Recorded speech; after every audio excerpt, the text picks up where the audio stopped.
Hello, fellow arcade heroes and gamers alike. Welcome to a special edition of the Arcade Heroes vlog, where we're going to do this more like a podcast, but a podcast with video. So while you might be able to listen to this as a podcast somewhere else, the best place to watch it is on YouTube or BitChute or wherever it is that we'll be posting this. So I'm Adam with ArcadeHeroes.com, and joining me today is a longtime friend and colleague, Brian Adler. How are you doing, Brian? Doing good, thank you. Good. So, the reason why this is something that would be better to watch than to listen to is because the subject of this video is one that's specific to a particular aspect of arcades, and that's the graphics. And I guess before we dive too far into the subject of the video, tell us a little bit about yourself, Brian.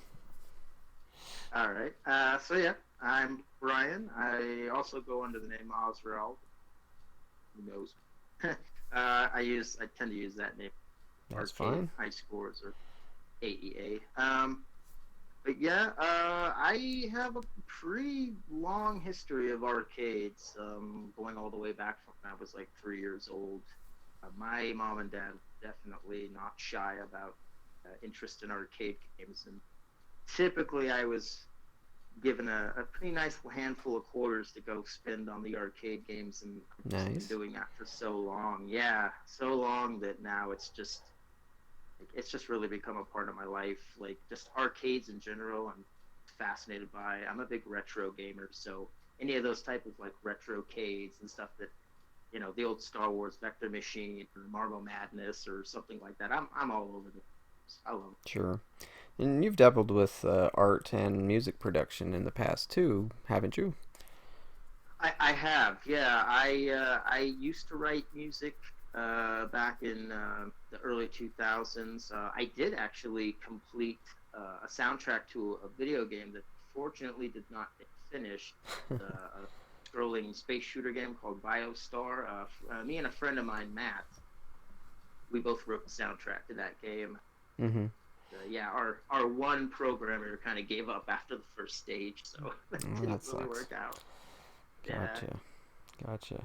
Well, welcome to the podcast and the vlog, and so hope we can have a great little discussion on this. Now, of course, I'm sure some people might be wondering, well, why are you focusing on graphics? Why not gameplay? Because graphics don't matter, only gameplay matters. And while I get that, the thing is that graphics do matter to a certain degree. I mean, I don't think they matter the most, but if they didn't matter at all, then we wouldn't be talking about video games. And if they also didn't matter, then I think that graphics there wouldn't be any point in them progressing beyond where Pong I was. guess we'd still be playing arcade games that look like Pac-Man right now, and we'd just be like, awesome. Sure, yeah, yeah. I mean, if they didn't matter, why upgrade? Now, to be Right, fair, right. I mean, again, like I said, I'm not trying to say that gameplay doesn't matter. I do think it does matter, and there's plenty of games out there which look like crap or just are ancient as far as their graphics go, and they're still a lot of fun. I mean, you mentioned Pac-Man. I mean, by today's standards, Pac-Man looks like nothing. It looks like crap. But, Well, I right. mean, It back in just the kind of day, looks like just looks kind of odd, and but that's actually the first arcade game I ever played. So oh yeah.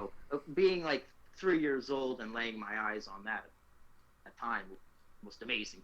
Sure, sure, and that's Yeah. something we'll get into as well as how graphics have progressed over time, as well as when were you first impressed by graphics and things of that nature. Mhm. But eventually, what I hope to do, if anybody does care about this video, is get into the music of arcades, the audio side, and then do a video eventually on gameplay and different mechanics and what it is about arcade games that makes them different than the console games of today.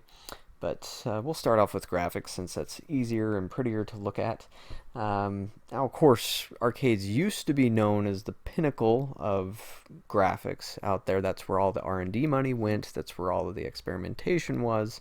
But that has since shifted. It went to consoles for a little while, and now it's more in the realm of PCs or the pinnacle of where you find your top of the line graphics. But still, arcades can pull off some decent graphics. And so on Twitter, I threw out a question some weeks ago asking you, the readers, or viewers in this case, I guess, how do graphics affect your approach to modern arcade games?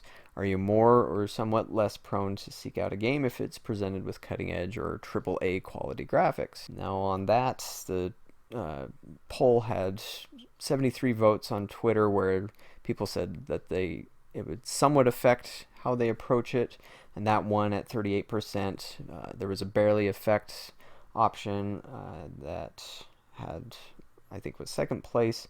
No difference at all, and then strongly affect were in those areas there. I also posted on Facebook, but didn't get quite as much interaction there. Um, but I guess throwing that question Okay. out to you, Brian, how do graphics affect your approach to modern arcade games? Um, well, the thing with the graphics, I guess when it comes to me specifically, is like I'm not too concerned about how the games look. Like, Sure. um, I'm I would have to say that I guess that if a game looked really really amazing, I would probably want to check it out and see how the graphics presented. I remember when you got that Star Wars Battle Pod. Mm-hmm. I thought I gotta check this out. I mean, this looks amazing. The graphics really look amazing, and Right. that is a really fun. Um, so I guess overall, I'm probably. It's kind of weird. I'm on a middle ground with that. It's like Sure. I'd be fine with it not looking that great as long as like for me, yeah, gameplay's got to be the most important thing. Because honestly, like a game can look mind blowing, but if it plays like crap, why do you even want to? I mean, then all it is just eye candy. You're just looking at it. Sure. That's it. You're really not Sure. having fun with it. That reminds me of way back in the day. There was I think the first Chronicles of Riddick game that was released on Xbox, and I remember that. Yeah. yeah, I remember how amazing that looked, and even in the menus, like the this cube effect looked really awesome, and just changing options so you could see the cube move around, or just that game looked really amazing. But I remember beating it relatively quickly and then never wanting to play it again because it's like, yeah, why do I need to play that again? Or there was a lot of annoying Yeah. parts in it, and so it was like, yeah, it was pretty to look at, but it sucked. But Not really a ton of like replay value. right, exactly. So I guess that leads us to another question: is when do graphics matter in a game, and when do they not matter? I mean, I think graphics would be really good. Graphics would be important in a game if you're trying to like present a certain style that you want people to recognize. Like, you know how a lot of arcade games, some of them will do it like it kind of looks like a Super Nintendo game Mm-hmm. or whatever. Like if they're trying to make a point that, oh hey, check it out, these are supposed to look like the old in bit Super Nintendo type graphic, Genesis or whatever. But I think that would be important. Like if it was a specific graphic style you were trying, so you'd want to make it look as good as possible. Right, right. I think that what any game should aim for is a balance. I mean, obviously, like we said, you don't want to focus all of your budget on producing a game that's only really pretty to look at, but it sucks to play.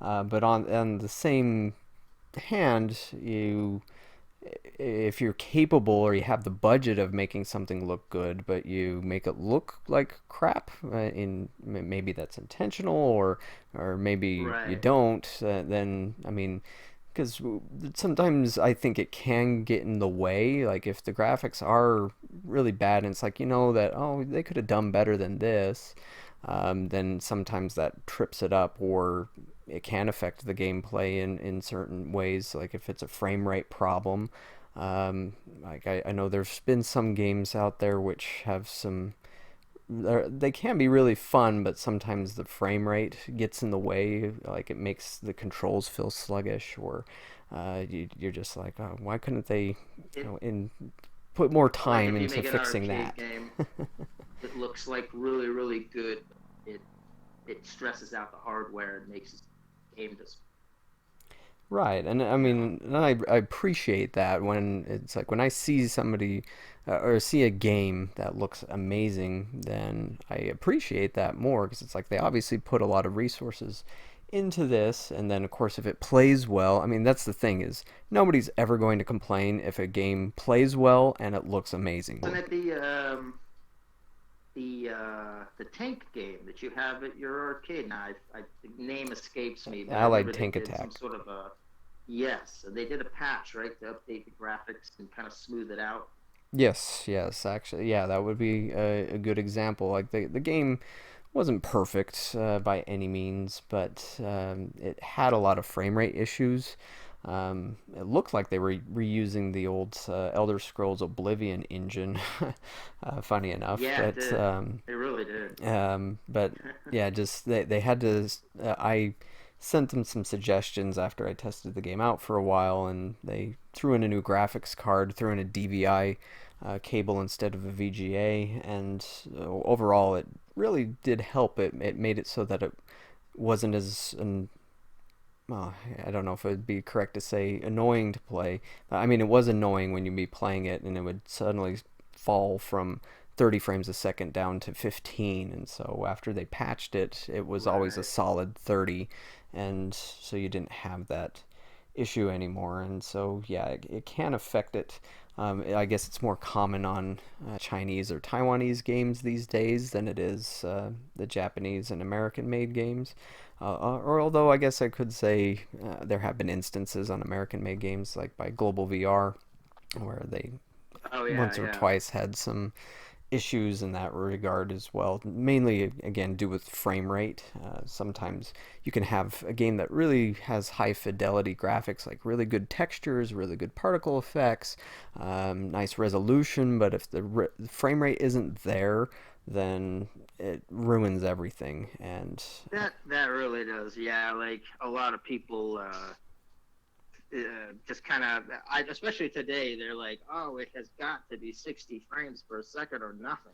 hmm right, and I think Yeah. that's the place where arcades have really tried to hone in and always ensure, at least again with American and Japanese made games, where they always try to ensure that the frame rate is there. I've talked with producers of Sega games where they say that's generally their focus is no matter what it looks like, where the art direction is, or anything else, like it has to be running at 60 frames a second for that smoothness and to, I guess, give it what you could call an arcade look.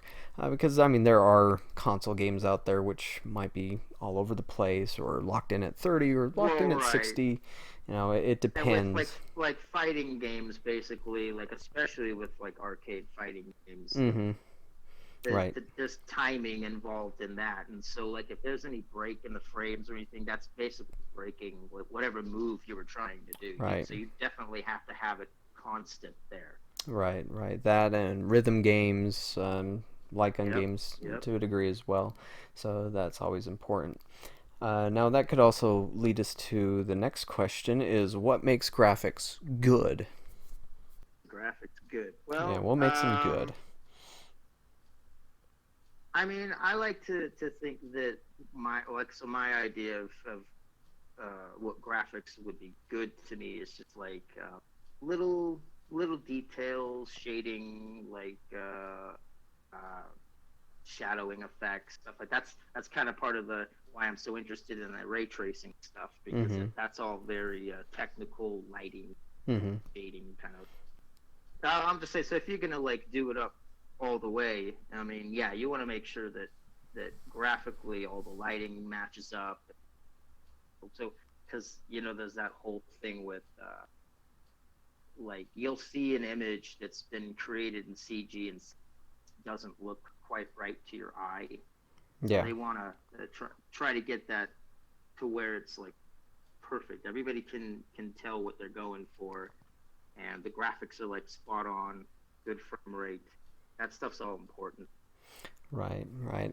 And of course, I guess that question really is it's a question of it's like the beauty is in the eye of the beholder. Everybody's going to have a little bit different opinion there. But you also have art direction, which plays a big role. If a game has no direction in its artwork, or say, they've contracted out little bits and pieces of the art design to completely different people, and there's no direction there, and so it's all over the place, where you have certain objects that look really good, other objects that look like crap, then that's going to throw you off as well, and that can also Yeah. affect the gameplay too, because it's where if you're noticing poorly done things, whereas there's other really well done things, then the art and direction can throw people off. A quick question, which is kind of Okay. rhetorical, is do bits affect graphics, like 8-bit, 16-bit? Is there such a thing as 16-bit graphics? Well, according to one of the posts that you made on your other site, where you were talking about My hidden site. what was it, the gaming archiphon. Yeah, Arcraphon or something like that. I should Archiphon, have came yeah. up with a So better on name. there, you had actually talked about how the whole 8 and 16, 32-bit thing really was just, they were just kind of like buzzwords. They didn't really. It's like saying, "Oh, the Genesis has blast processing." This has blast processing. Super Nintendo doesn't. Or something. Right, right. Yeah, and that's the thing, where in the world of arcades, there never really was that discussion of 8 bits or 16 bits. It Yeah, was because anytime I was going to an arcade when I was a kid, I never heard anybody talk. This thing right. looks so 16-bit awesome. Yeah, I never heard that. Right, yeah, you never would, because what people would say is, "Oh, does that look like the arcade or does it not?" Because of course, back in the 80s and 90s, arcade ports were a big thing, but the comparison wasn't Oh yeah. the bits; it was how closely does this compare to the arcade version. But so Right. So we're talking about like 1980 all the way into 90s, I'd yeah, say, late before 90s. It stuff was about started the to time of the match up. Dreamcast that they stopped really caring about that, but or Yeah, original Xbox. actually, that's funny that you mentioned the Dreamcast, was because it was the first time I even started noticing specifically that the graphics home consoles were catching up to the arcade was when the Dreamcast version of Soul Calibur. Yep, yep, that affected a lot of That was people. nuts. Yes, it was. It was, since it did, the Dreamcast version looked better than the arcade. So at this point in the recording, Brian and I had started to talk about the history of graphics in arcades and the firsts, but it went on for about 40 minutes, and with everything else that we still had to talk about, the entire video would be almost 2 hours long. So I decided to cut that out, and I created a page, which I link to here, that is on arcadeheroes.com, that's called Arcade Firsts. And so I included more stuff than just graphics into that part, but we'll just let that page cover that, and we'll pick up at the point where we stopped talking about history and got into some other things. But in case you hear me say, "Oh, we referred to that earlier," then I'll be referring to the history part of the video that was cut. This section will talk about graphics concepts, and so try Okay. and race through this as quickly as we can. But there's a lot of different techniques out there, so we will not be able to get to all of them. Try not to bore you too much here either, but one of the main things that are looked at with graphics or concepts is resolution. This will be the size of the pixels, the little dots that make up the screen. And so these days, it's common to hear terms like 4K or 1080p, or you're also Yeah. already hearing about 5K and 8K screens. Those are just referring to the resolution, how many lines fit on the screen from top to bottom, or how many dots it takes to go from one side of the screen to the other. So obviously, the higher the resolution, the higher fidelity you have, but the longer it takes for the graphics processor to draw the screen. And so that's where, if you have a really, really high resolution, like 4K resolution, sometimes the frame rate can take a hit depending on your graphics card. Frame rate, another thing. A frame is a single image of the screen that's drawn inside of the graphics processor. But of course, you get so many frames per second, like 20 frames a second, 30 frames a second, 60 frames a second. The more frames you have, the smoother the effect is. You can go above 60. Of course, I guess it depends on the type of game and what you might not always want There's higher kind than of a 60. point where it's not perceivable anymore at a certain point. Right. Or I have seen things where people are running like Quake or something at 300 frames a second, and then it seems like it's just way too fast, and it's like I don't know what the point is of that, but uh, but still, most arcade games tend to try and aim for the 60 frame rates per or 60 frames per second, or FPS as we'll usually say. Yeah. One thing that we've already mentioned, 2D sprites or sprites. Oftentimes, if somebody's not familiar with graphics terminology, they'll think of the soda instead of Oh yeah. it being a two-dimensional object. But and also, as we kind of mentioned, for a long time, sprites were very small. You used to only have single colored sprites, and then you had multicolor sprites. And throughout the 80s, it was about coming up with more detailed sprites or animations within the sprites to make them look more realistic. But then, as you got into the 90s, the thing that became really cool was scaling the sprites, rotating the sprites, and then big sprites. Like if you could have huge bosses that were bigger than the screen, that just looked really cool. Of Oh course, yeah. there were techniques that got a little weird sometimes, like we mentioned, digitized characters where they would literally film people and then splice that all up and digitize it into the game. You had Now the pre-rendered. other end of the yes, that was what I was just about to say. The pre-rendered section, right? Yeah. That's Killer Instinct. I mean, yeah, you basically had 3D models that you would pose and take snapshots of, and Mm-hmm. just set them up into different sprites. And that kind of got around the whole. It's not really 3D, but it is 3D. Right, right. Like Donkey Kong Country, I think, used that technique. Yep. They Um, actually used the same exact Silicon Graphics computer as well. right, as Killer Instinct. You had Yep. Blazing Star, which might be a little obscure for some viewers, but My absolute favorite Neo Geo game of all yeah, time. that's a great one. I think That is Polestar an amazing. Polestar used pre-rendered, didn't it? Yep, Yeah. Polestar was basically just the first of that, I guess, a series. Because actually, a lot of people don't know this, that they were going to call Blazing Star Polestar Blast at one Oh, point. gotcha. Makes sense. Yeah. But yeah, I mean, pre-rendered seemed to have kind of a short lifespan just because it was in a weird place in the mid 90s, because it was around the time where 3D polygons were really starting to become a big thing. And so Hmm. I guess it was a great way for lower powered systems to be able to seem like they were 3D machines. So, of It's course, a good workaround, and they yeah, ran with it for a minute. I mean, we had two Killer Instincts and a lot of other games that type of effect for a little right, while. right. Of course, we also have ways of speaking of 3D, we have ways of rendering 3D objects. The most common one is to use polygons, or sometimes you'll see people talking about triangles, and so you get wireframes or meshes of these polygons that create kind of the skeleton of an object, and then there's ways to drape it in different materials, so to speak, textures being one thing that give these a lot more detail.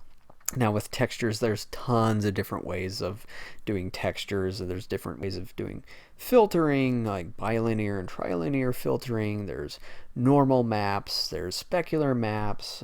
There's all sorts of things that deal with lighting a 3D model and the textures, MIP mapping, and all sorts of things. And so it gets a little complicated, but of Yeah. course, the higher quality textures that you get, and when you get some of these things thrown in there. I think I read that Virtua Fighter 4 by Sega, which came out in arcades first, was the first to use a technique called normal mapping, which allowed for a higher fidelity 3D character or model.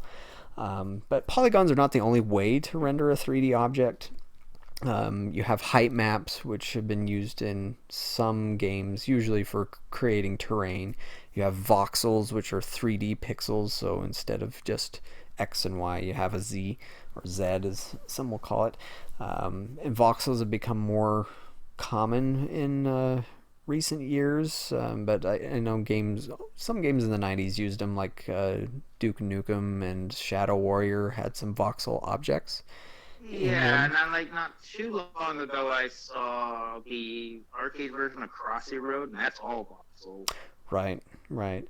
Or I don't know if Minecraft technically would be voxels, but maybe if you're thinking of it of like the of each block being a 3D pixel, I mean that's kind of a voxel, kind of. Again, that's not exactly a true voxel. First time I Uh, ever heard voxels was because I was playing this PC game called Comanche, and mm-hmm. Comanche specifically used a graphical technique, just voxels. The whole game was set up Rendered that in way, and what was voxels. cool about it was very low-powered computers could still run that game because it just didn't take that much processing power to do the voxel graphics. Right, So right. Comanche ended up being a really popular PC game. Yep, I remember hearing about that.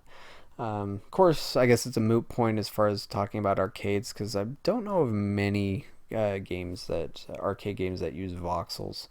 Um, I can't. I mean, just like I said, the Crossy Road game used. right. Yeah, there's that one, but I mean, it's hard. Not many others come to mind. I do. I can think of some arcade games where they've used almost. They seem like voxelized textures. I mean, I don't. That might not be correct. I mean, but it's like a much more detailed version of a bump map. Like I have an independent made game called Friction, and like some of the textures on there just have so much depth to them that it's a lot more than your typical bump map. And so I don't know if that was a voxel thing or not. But Yeah, I remember that Friction. Your brother still have the high score on that. he does, yeah. That's awesome. Yeah, I remember he got the high score on that. Right. Right, yeah, and so that was a good looking game for a team that was Oh only a yeah. few people in size. That was one of the instances where indies really pulled out something that looked great. But I guess also speaking of that, when it comes to graphics concepts and techniques, rendering techniques, you have lighting, and lighting can make such a huge difference because you can have one game that looks like crap just because it's poorly lit or it doesn't use any really good lighting. And then you can have you can take the same game, put on some more advanced lighting techniques, and it looks completely different. And there's so many different types of lighting, light rendering techniques: bloom lighting, HDR, general illumination, ambient occlusion. I guess Mm-hmm. ray tracing might fall into this area as well. Um, and ray tracing is an interesting one to me. Ray tracing has been used since the Commodore Amiga computer first could draw a ray traced image, although it took several hours for it to draw just one image. But since then, ray tracing has become pretty standard in the world of computer graphics, computer animation. Like a lot of movies that you see today are all ray traced, but many times those scenes can take minutes, hours, days to render, depending on how many calculations of light that or rays that they have to do. And I won't get into all the detail. You can find videos all over YouTube that explain exactly how ray tracing works. But Yeah. lately, NVIDIA has really been pushing real-time ray tracing with their latest RTX graphics cards. I'm not really sure why AMD hasn't been jumping on that bandwagon yet, but NVIDIA's made quite a splash with that. I mean, recently at I've seen some demo stuff on their ray tracing, and it's pretty mind blowing. It looks really amazing. yeah, it does. I mean, at Gamescom they showed off a lot of demos. There were some instances where I think just because the entire scene of the game was not well lit, or like it was something taking place at night, or like some of the Call of Duty examples they showed, it was like, oh, that doesn't look too different from. I saw that too. But then like you take something like Minecraft, and Minecraft completely looks 100% different, and Yeah, it doesn't look like Minecraft anymore. no, it doesn't. And I'm throwing in some footage here from a YouTube user called Basildoomhd, who before NVIDIA released their RTX mods for it, he had found somebody that, or he maybe, I think he might himself come up with a ray trace shader that would work with RTX cards, so you can just see how amazing this game looks when it's ray traced. And this had me thinking if arcade developers of current arcade games could release like a ray trace update. So like let's say you have The Walking Dead by Raw Thrills and Play Mechanics, and Okay. for what it is, it looks fine. Obviously, it wasn't the most graphically intense game to ever have been released in arcades or anywhere, but I mean, I kind of wonder what it would look like if they would release, do a software RTX update, and then also sell that package with an NVIDIA RTX, and then have that on there, and then just to see the difference and what difference that might make. Or So basically, they'd be giving the arcade operator the chance to select essentially the graphics level they want the game to be at based on their clientele, their foot traffic, and yeah, how important yeah. people I really mean, want the games to look. yeah, that would They be want my them to look really solution. good. That would be my solution, because I did reach out to the VP of Raw Thrills and asked him his thoughts on ray tracing in arcade games today, and he said, "Well, I don't think most people would notice a difference with things, but it still makes me wonder. It's like, what would Jurassic Park Arcade or Halo or Walking Dead or Maximum Tune 5 or um, Oh yeah, yeah. House of the Dead Scarlet Dawn look like with RTX on, and as long as it wouldn't hit the frame rate, as long as you can maintain the frame rate the same at 60, maybe it would make a big difference. And it's just I don't think anybody's actually tried it yet. But if they did and it did make a big difference, then as an operator, I wouldn't mind paying, $500 for the upgrade to get the new software and a graphics card to swap it out with, and then my game would look nicer. So why not? But Yeah, I mean, then I guess like would that be a pretty good price to ask, like for that's that just kind of throwing upgrade? out a random number. I have no idea how much it might cost. Minimum. Actually, I think I did Okay. ask the VP how much he might think it would add to the cost, and maybe $800 to $1,000 might be something that they might do. So I mean that could drive things up too much, but if it was Well, an I'll tell you, aftermarket thing. don't talk to Namco about it because they'll ask you for about 5 or 6K. Right, yeah, no kidding. uh, but yeah, so hopefully in sometime in the future we'll start seeing some ray trace stuff in arcades. I think it would be cool, because I mean that is a detriment to arcades, is they obviously are not the cutting edge these days. They're not pushing those edges anymore. They still can look nice, and that's something we'll get into here shortly, as to what looks nice right now. But yeah, they've got some catching up to do. And really quick, one thing that I also discovered very recently is there is an alternate technique to calculating how light is supposed to be rendered, that is less intensive than ray tracing, but still produces a really cool effect, and it's called ray marching. So I'll throw that in here as well, and you can look that up. It seems to have a lot to do with Yeah, fractals. I'm But gonna have to look at that because I'm not familiar with that yet. yeah, I only found out about it last week, and so I hadn't heard of it before, so it's not a common thing yet. But it is another alternative to rendering graphics, and could yield some interesting results. And then a couple of other things that we have, particle effects. You have smoke effects or particles like sparks coming from flames in a fire, or we mentioned Right. earlier, Defender when your ship explodes, all those pixels shattering everywhere, or They like in were doing stuff Robotron. like exactly like even like virtual racing. I remember there were like sparks coming off the back of Mm-hmm. the car while you're driving, little triangles still. Right, right. Yeah, they're still Yeah, particles, it's and still so particles. Yeah. And so, I mean, a lot of time people won't realize that there are particle effects in games. In the new Ninja Turtles game that I have, I've heard some people bash that and say, "Oh, it looks like a mobile game." But where I sit in front of it all day long, I'm able to pay attention to a lot of minute details, and it has like really good reflections on certain surfaces, or it has particle effects. It has really good animations and stuff, and so it's like it actually has more into it than you might realize. But No, and I played it and I do enjoy that game. I think they definitely captured that four-player beat 'em up feel yeah, of the old Ninja Turtles yeah, they games really did, well. they did. And then last but not least is physics and materials, and that was something that NVIDIA was really into some years ago, was coming up with physics on fabrics and destructible environments and things of that nature.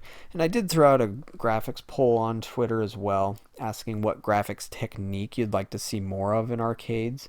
And out of the four that I asked about advanced physics and materials, voxels, HDR lighting, and ray tracing. Advanced physics won that poll with 38% of 39 votes. I know it's not a ton, so not super scientific, but 38% said they'd like to see more advanced physics in games. 26% said they'd like to see more voxels. I thought that was interesting, that got second place.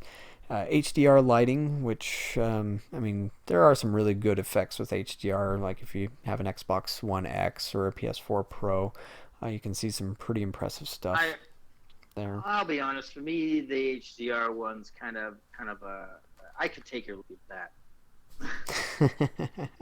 Like that's like it's cool. Like that's nice, but it's like that's not something that I can tell right away Mm-hmm. that's an effect that's going on in a Right, game. Like I'd right. have to really look at it for a while, and then like, oh, Oh, now I see it. yeah, I Right.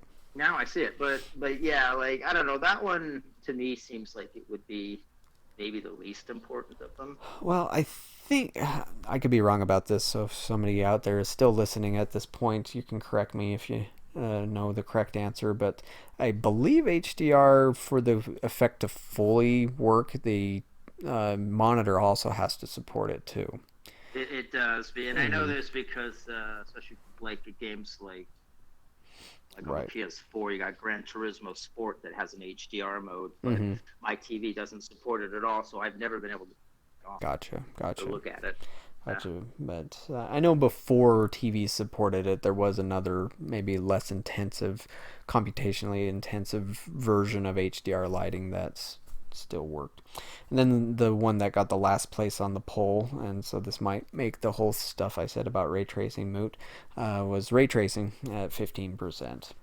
So I threw out a question on the Arcade Heroes Twitter, or multiple questions, but one of those that I asked people was, what graphics effect that you first saw in arcades impressed you the most? And out of that question, I got quite a bit of feedback on it. And so just to read some of the responses here, going through the old thread, one person said that the color vector awesomeness of Tempest, especially the effect when you zoomed to the next level. And I mean, Tempest always was a very impressive game to me as well. I mean, I encountered it years later after it was released, because it was released before I was born, but still, it just had a way of drawing you into the game and making you Oh yeah, I love that game. put everything else out of your mind. Um, see, Tony Temple said that seeing my first color arcade game was huge. I think it was Space Fever in a cocktail cabinet. I remember being blown away by Virtual Racing's polygons. That was super impressive at the time. Also, the Tech and Sega's Time Traveler and Holosseum blew my mind. Yeah. Let's see, a person going by the name Tony Cocking said that when I was a kid, House of the Dead was like the forbidden fruit closed off by a foreboding curtain. I remember taking the occasional peek and thinking that what I saw was the most incredible and terrifying thing ever.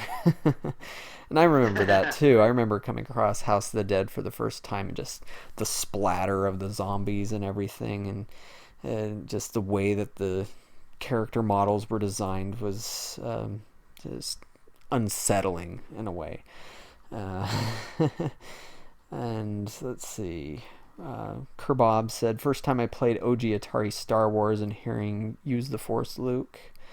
And then the person who said Tempest also brought up Assault, which we already talked about. Yep. Turbulence 1988 said texture filtering, and he points out that Daytona USA, saying how the texture filtering in Daytona USA made it look better than Cruisin' USA or Ridge Racer. While he didn't know exactly what the effect was to make Daytona look superior to those games at the time, he knew that Sega's 3D was a benchmark for others to follow. Absolutely. See.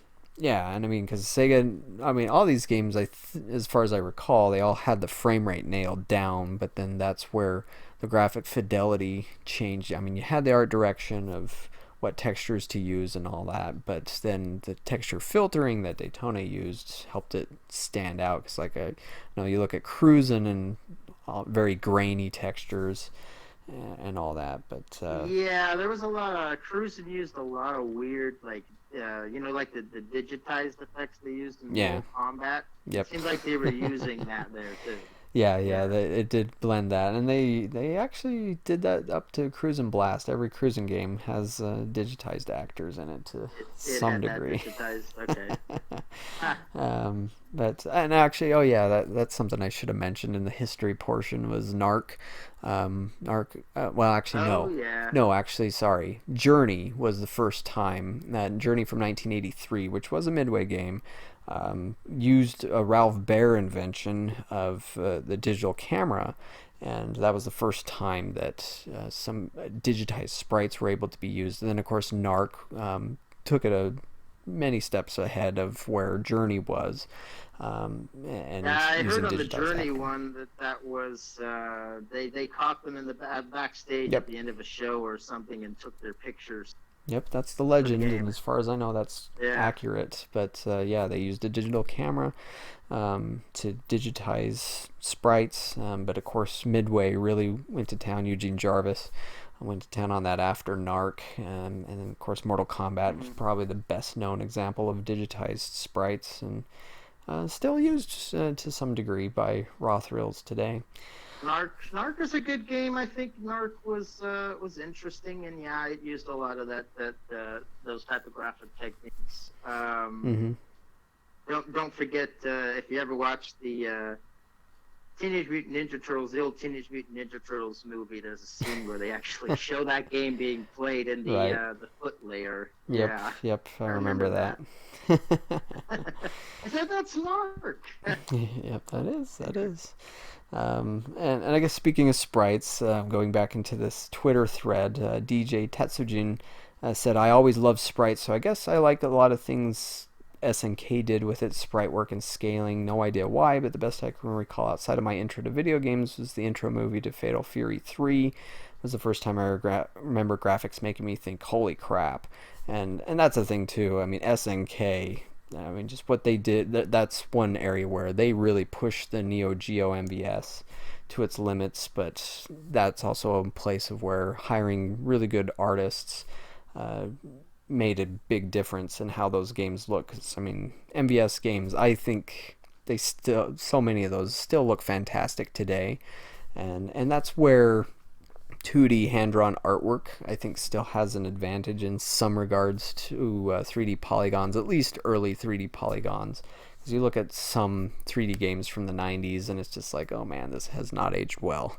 But, you can take a 3D game made in 1995 and be kind of put off by it. But then you take a 2D game from 1995, like a Fatal Fury or King of Fighters or anything like that, and be like, wow, that looks amazing, with giant sprites and amazing animations and all that stuff. Yeah, actually, just earlier today, I was over at a friend's house, KOF 13, and that's got the same type of like graphical style that like Street Fighter 3 had. Mm-hmm. Right. Very, very sharp, really detailed 2D sprites. You know, if you get into anything from like Arc System Works, like Guilty Gear, where you just got these really high res, big characters, really good looking. Right. Right. Yeah. It goes a long way to have good art direction with those. Let's see. House of Dead 3 graphics were not perfect, but I thought they were amazing when I was younger. He said, some call me Hammy. Rob Atari Spot said, Tempest color vectors, hard drive and 3D polygons, time traveler for the holographic effect. Jack of Hearts said, Mode 7 blew my mind on the SNES.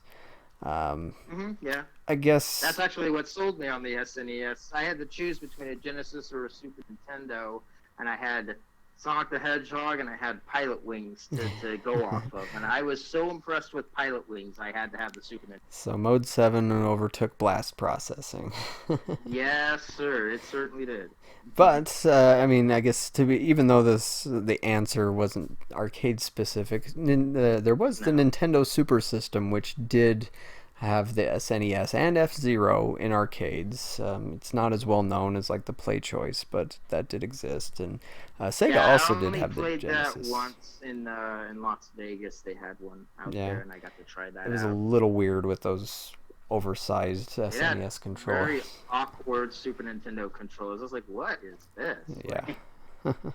Almost seems like something somebody built in their garage. Let's see. Techno Freak said Mortal Kombat digitized characters, so another vote for those. Sarah, who's another writer for Arcade Heroes, said Sega GP writer. Somebody that just goes by Mike says The Simpsons arcade machine, seeing that for the first time.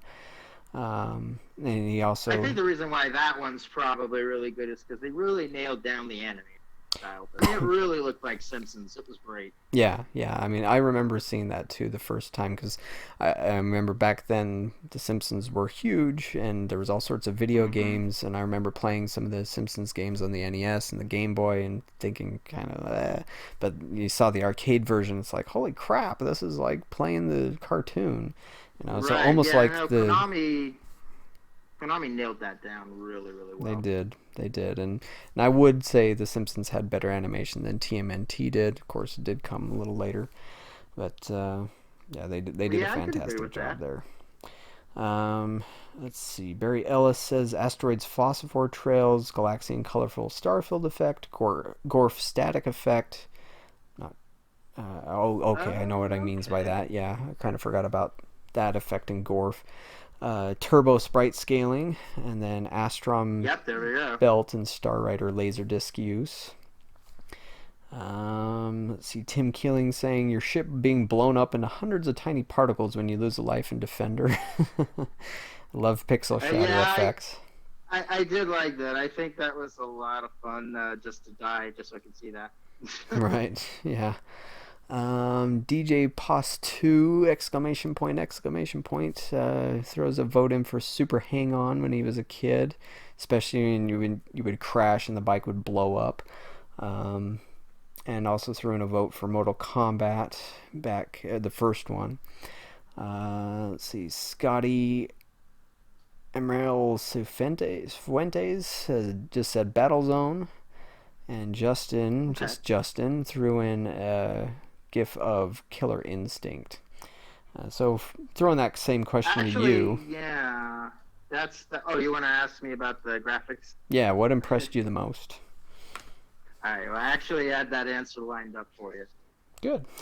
So, 1988, I go into an arcade at Circus in Las Vegas. Mm-hmm. And here I see the Galaxy Force 2 Deluxe Cab.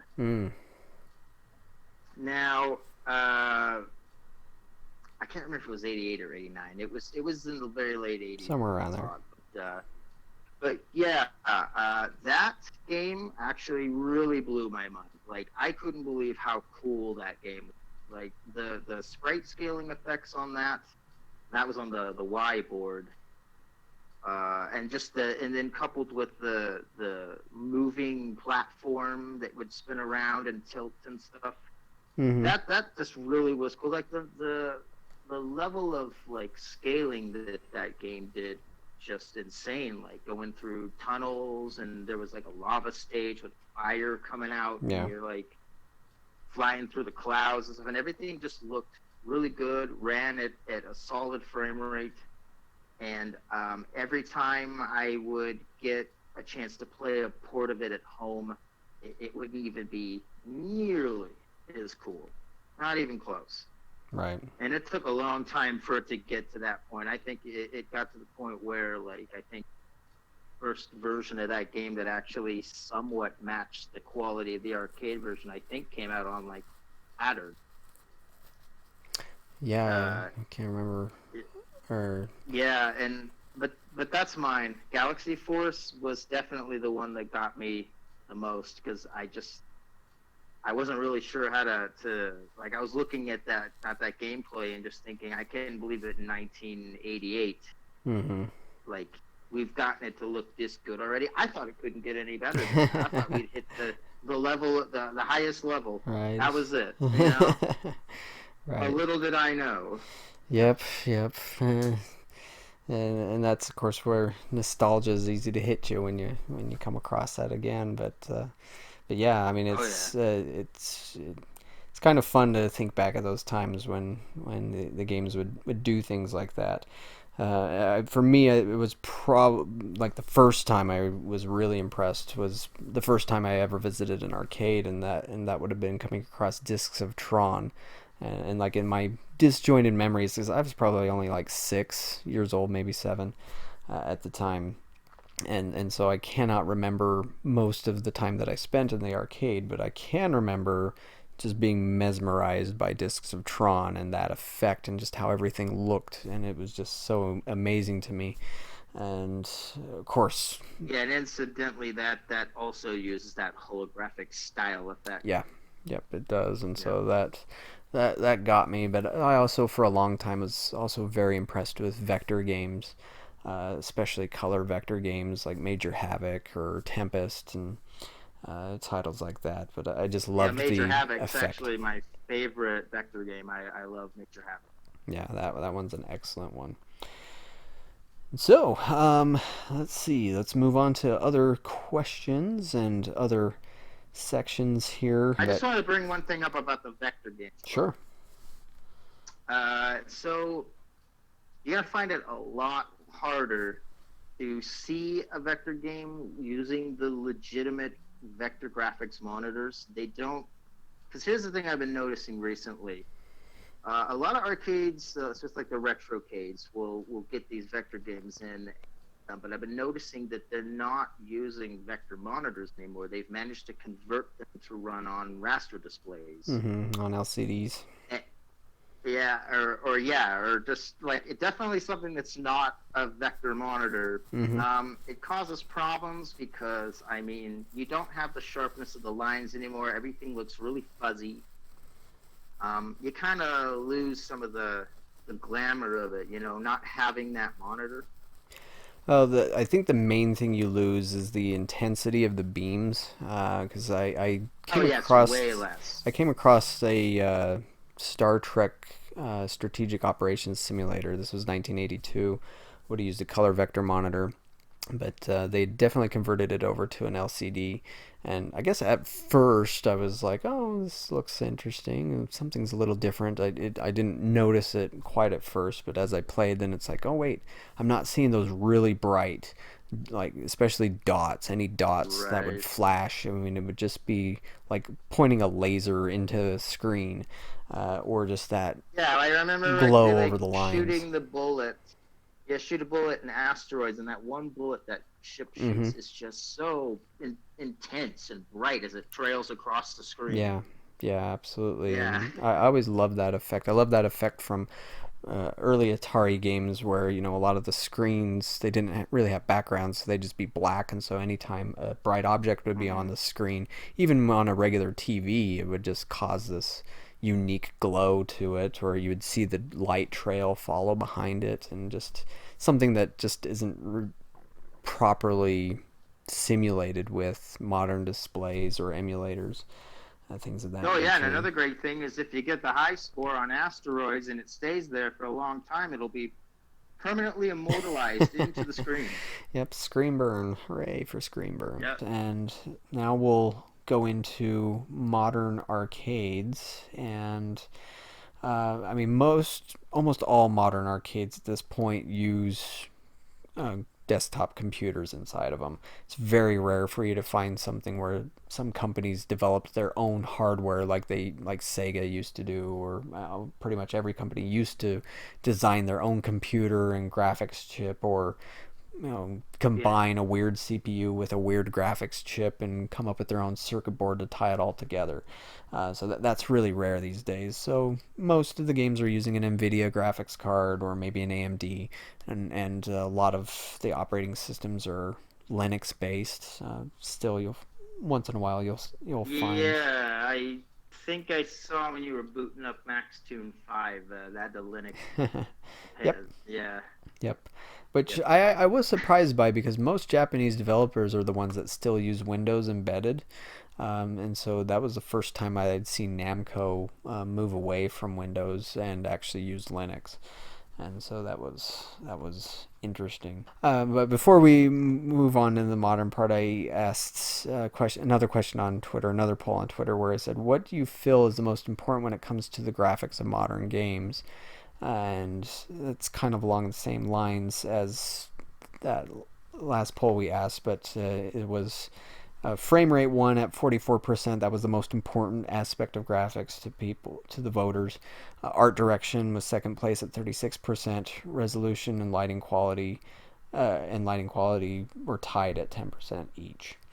But yeah, so what? Oh yeah, I gotta admit, frame rate really is super important. Right. If the game's just choppy, it's not going to be very good to play and affect the actual control of the game itself. Yeah, you definitely need. I mean, that's why I loved all the Sega arcade games, back in the '90s, because those were just always locked at a great frame rate. Mm-hmm. Everything was as smooth as it could be, and it was just the best. Basically, at that time, the best arcade gaming experiences you could get all came from Sega. Yep. Yep. They held the crown for a time, so need to Long get it time, yeah. back. But I guess that leads us into modern arcades right now. What's the most impressive game that you've seen in this day and age? Let's see, most impressive arcade game, modern time. Yeah,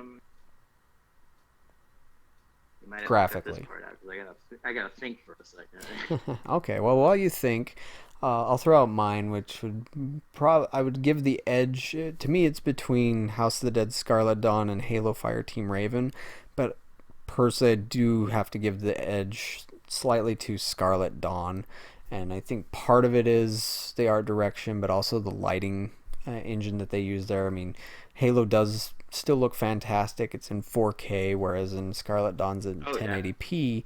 But just Scarlet Dawn does have some lighting and particle effects, which to me just give it that slight edge over where Halo is. But again, that's not to say that Halo looks like crap or anything. It looks great. right. Just those two are really close to each other in graphic fidelity. Of course, you did Maybe my mention one. answer will be kind of silly, but I, uh, Go I right I ahead. guess maybe mine would have to be. I don't know. When I saw Cruise and Blast, I thought that looked really good. Well, it is an impressive looking game, and I played it week or two ago. I mean, gameplay wise, I think it's one of the weakest of the Cruisin' series. Like Cruisin' Exotica to me is a much better game, but for appearances, Cruisin' Blast does look really spectacular because it's 60 frames a second. Mm-hmm. A lot of the car models I mean, they look fantastic. They have really good textures. The lighting engine is spectacular. There's never any slowdown, and you're crashing through all sorts of objects. There's really good particle systems Yeah, going on there. I really thought that looked good. Like I played that a pretty good handful of times, and have a fully decked out Lamborghini Veneno. Right.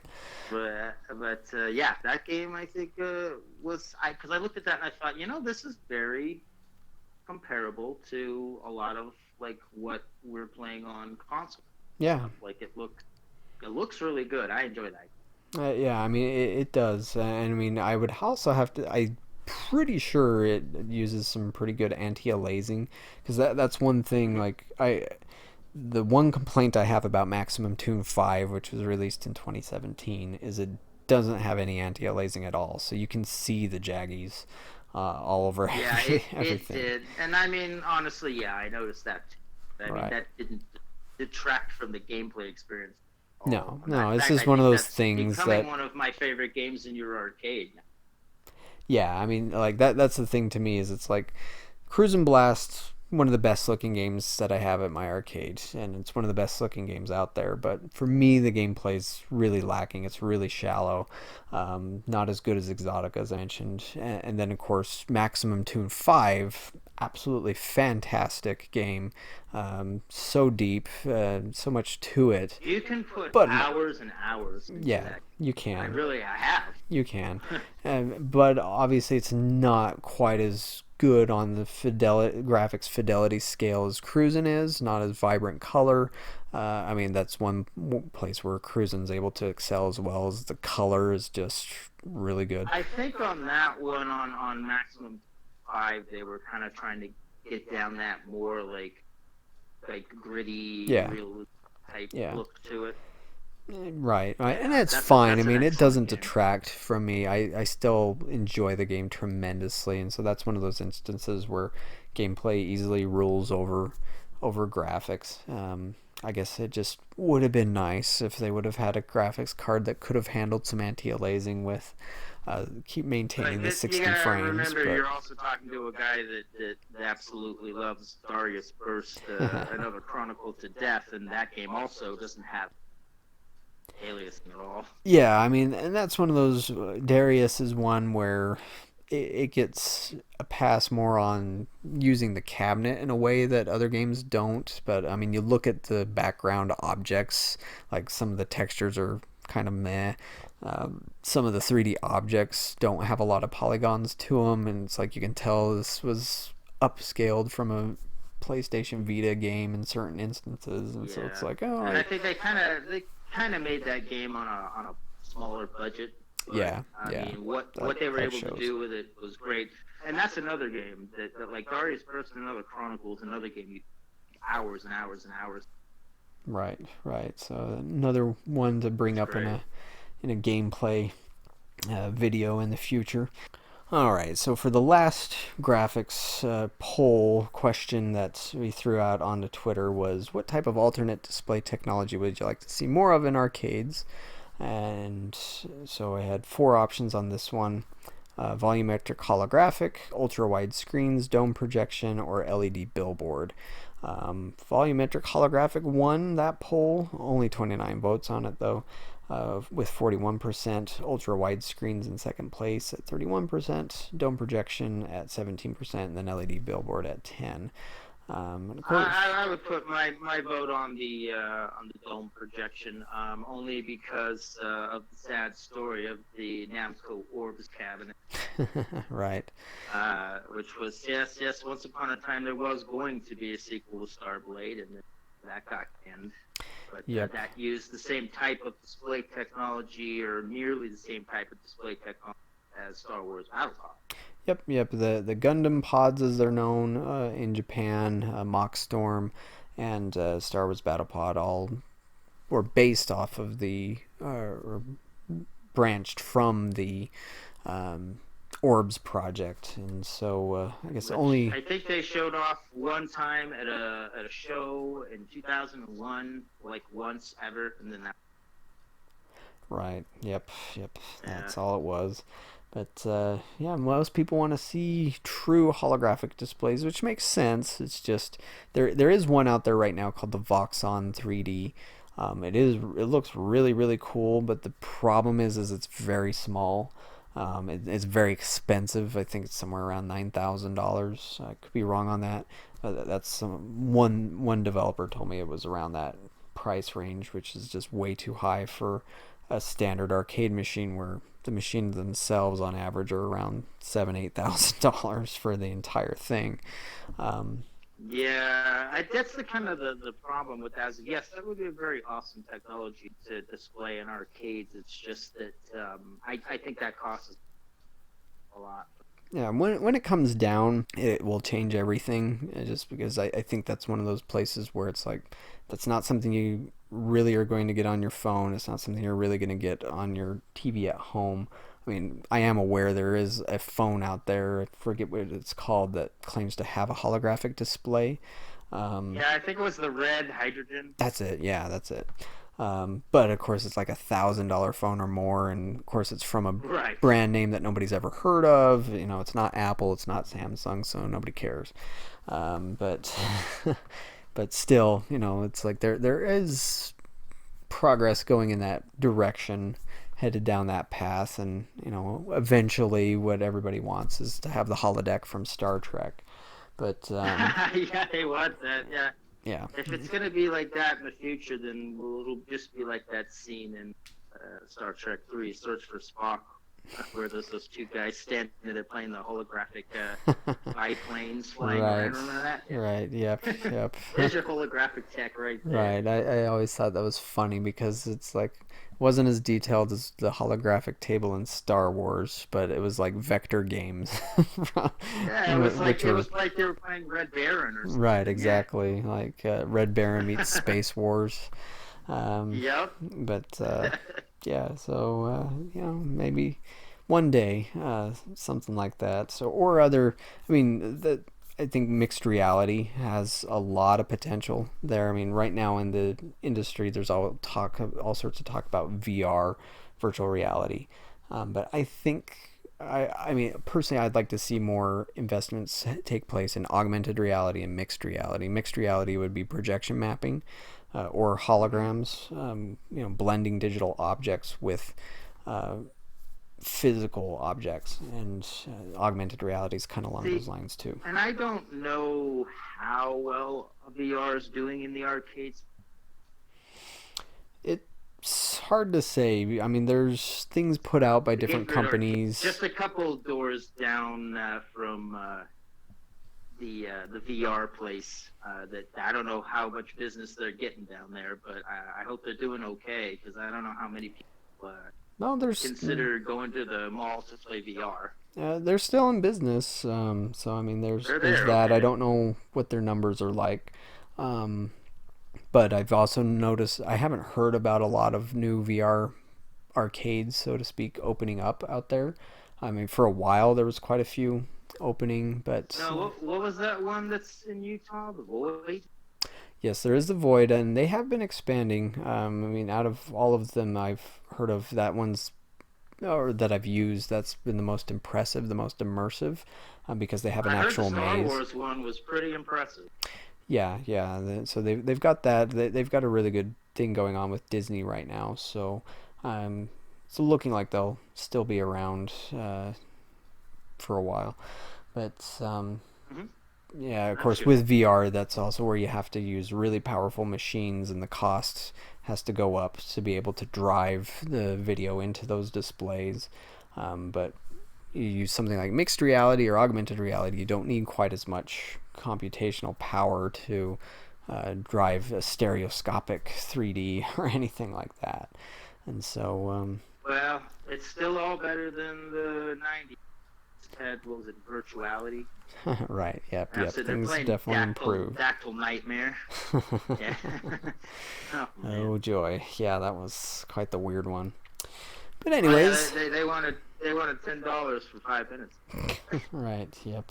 Well, that's actually not too Yeah. much different than VR right now. Anyways, this has been a long discussion, almost 2 hour discussion on graphics in arcades. And so if you're still listening, then I would buy you a free arcade game if you came into my arcade to reward you. I'll just say congratulations. A winner is you. you. Made it to, the winner is you. The princess is in this castle right here because you made it this far.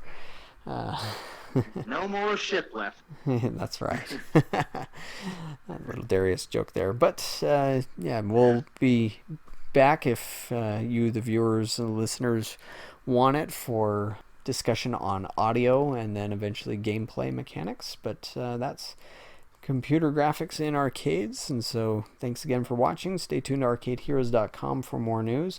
Thank you, Brian, for participating in this, and no problem. We'll see you all on the next video, whatever it happens to be. Take care, guys.